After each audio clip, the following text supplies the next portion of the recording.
On est à Saint-Jacques, c'était l'Assemblée. Régulière du mois d'avril, oui. Puis, vous avez sorti les chiffres là, pour l'année 2017. Oui, j'imagine que la santé financière de Saint-Jacques va bien. C'est pas si mal. C'est vraiment pas si mal. On a encore réalisé une bonne année en 2017. Effectivement, on a dévoilé hier les états financiers au 31 décembre 2017. Et la municipalité de Saint-Jacques a fait un surplus financier de près de 510 000 $ en 2017. Comparativement, c'est une moins bonne année qu'en 2016. On a fait 755 000 de surplus en 2016. Mais cette année, on a quand même fait un surplus assez intéressant de presque 510 000 $. Puis cette année, c'est une grosse année pour Saint-Jacques. Il y a des gros travaux qui vont se faire. Oui, il y a beaucoup de construction qui va se faire à Saint-Jacques. C'est pour ça qu'on est aussi optimiste pour 2018, parce que cette année, on a collecté avec les taxes et avec les terrains qu'on a vendus dans l'ère commerciale industrielle. Quand je dis cette année, là, je parle de 2017, on a collecté tout près de 850 000 $ de plus que prévu dans les revenus budgétés. Bien entendu, c'est venu avec un petit peu de dépenses supplémentaires aussi, là. On a dépensé un peu plus d'argent, on a payé des choses comptant, comme par exemple la maison de la Nouvelle-Acadie, là, la vieille maison du Bedeau, on l'a achetée, on l'a payé comptant pour pas taxer les gens là-dessus.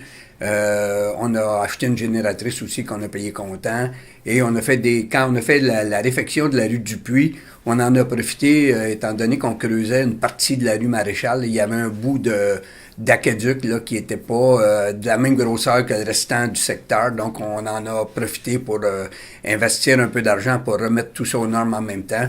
Parce qu'on savait, vous avez vu, je pense que les gens sont à même de voir le développement économique qu'il y a à Saint-Jacques. Ça apporte des nouvelles taxes. On en profite pour faire les réfections qu'on a à faire là, pendant que ça passe, de façon à ce que les gens on soit pas obligé de taxer nos gens dans le futur. Oui, parce que l'entretien, souvent, ça coûte moins cher que de tout refaire. Ça. Ben oui, mais d'en refaire de temps à autre aussi, avant que ça brise, là, être prévenant, c'est toujours payant.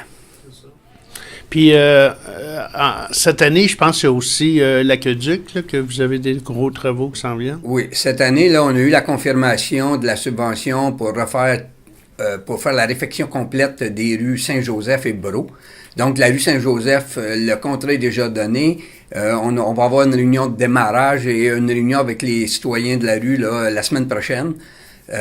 Tout ça devrait s'enclencher là, dès la fin du dégel. La rue Brault, c'est pareil. On a eu la confirmation de la subvention. On est présentement en appel d'offres. Et ça devrait suivre son cours. Là, pas très longtemps après le début des travaux de la rue Saint-Joseph, on va entreprendre ceux de la rue Brault. Fait que une bonne année encore une fois pour Saint-Jacques. Une bonne année pour Saint-Jacques, surtout que on s'attend à 5-6 nouveaux bâtiments dans l'ère commerciale de Saint-Jacques. Là. Tous les terrains sont vendus et plusieurs de ceux qui ont acheté les terrains devraient construire d'ici à l'automne 2018. Et puis on est aussi en train de terminer la construction de notre nouvelle caserne d'incendie qui va bon train. L'intérieur de la caserne devrait tout être terminé dans le mois d'avril et tout de suite après le dégel, là, on va faire l'extérieur et la cour de la caserne. Fait que ça aussi, ça va amener pas mal de va-et-vient dans la municipalité dans les prochaines semaines. Des surplus de 510 000, c'est quand même des sous. Comment ça s'explique là, à Saint-Jacques? Ben, depuis 2 ou 3 ans, il faut dire que nos surplus, en majeure partie, sont explicables par les terrains qu'on a vendus. Il se fait beaucoup de développement économique, donc les mutations qu'on peut pas toujours prévoir. Les mutations sont au-delà de nos espérances. Ça fait quelques années qu'on se dit que ça va retomber. On budgète 75 000 de revenus en mutation.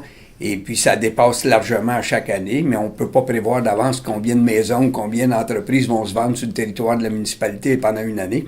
Ça, c'est un facteur. Il y a aussi le fait que quand on vend les terrains, comme cette année, on a vendu 3 terrains, dont 2 ont été payés en 2017. Donc, déjà en partant, c'est une valeur de près de 300 à 350 000 $ qui est rentrée dans le coffre de la municipalité. Ça aussi, c'est des trucs qu'on ne peut pas prévoir à l'avance.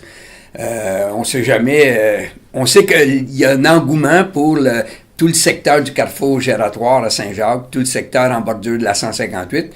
Mais peut-on prévoir que l'engouement va être d'une telle ampleur? C'est assez difficile. Donc, ça explique en majeure partie les énormes surplus. C'est sûr qu'on essaie toujours de comprimer au maximum les dépenses de la municipalité. Je pense qu'on y arrive assez bien.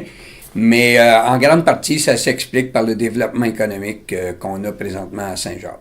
Juste par hasard, le budget total de Saint-Jacques, c'est combien? Cette année, les prévisions budgétaires pour 2018, par exemple, s'élèvent à 5 600 000. Quand on est arrivé en poste, là, en 2013, on avait un budget d'à peu près 1 million de moins élevé. Mais tout ça s'explique par le fait qu'il y a beaucoup de développement économique. Puis, on en profite présentement. Là, les gens vont voir. Là, on a fait la rue principale 2013-2014. On a refait la rue Dupuis au complet. On va refaire la rue Saint-Joseph. On refait la rue Bereau aussi cette année. On a reconstruit une nouvelle caserne d'incendie. Alors, on en profite pendant qu'on a de l'argent. On le fait parce que, en plus, c'est que cet argent-là va demeurer parce que toutes les entreprises qui s'installent dans l'ère industrielle et commerciale vont payer des taxes pendant encore plusieurs années à Saint-Jacques. Donc, on remet à niveau toutes nos infrastructures. Et on a investi, cette année, on va investir près de 600 000 $ dans l'asphaltage. On va refaire là, tous les chemins de détour qui ont été utilisés par le MTQ pendant la construction du carrefour giratoire. On va tous les refaire. Et à l'automne, on vient d'avoir la confirmation là, qu'à l'automne, on va pouvoir travailler sur notre conduite d'eau potable. Là. Et puis, on est en train de monter un projet parce que la municipalité de Sainte-Julienne, et puis je veux remercier le maire de Sainte-Julienne et la directrice générale, M. Charol et Mme Landry, parce qu'on en est venu à un accord. Eux doivent refaire la montée Hamilton et ils attendaient après nous, hein, comme on va creuser dans la montée Hamilton. Et finalement, on a réussi à avoir chacun de notre côté des ententes. On va faire une entente intermunicipale et on va tout faire en même temps. On espère le faire le plus tôt possible à l'automne. Donc, on va ramener notre conduite d'amener de l'usine d'eau potable qui se trouve à Val-des-Cèdres dans la montée Hamilton. On va la ramener sur la montée Hamilton et on va faire les travaux pour Sainte-Julienne et pour Saint-Jacques de façon coordonnée jusqu'au cordon. Donc, c'est prévu pour l'automne prochain. On a eu l'accord pour la subvention du MAMO. Et puis, je pense que ça va être une bonne chose parce que présentement, la conduite est dans le bois, près de la rivière Waro. On est un peu inquiet. Elle date de 1949. Donc, on va être soulagé du coup que ça va être fait. Bon, mais c'est très bien. Merci. Je pense que tous les citoyens vont comprendre et vont être fiers de vous. Oui, j'espère. Merci.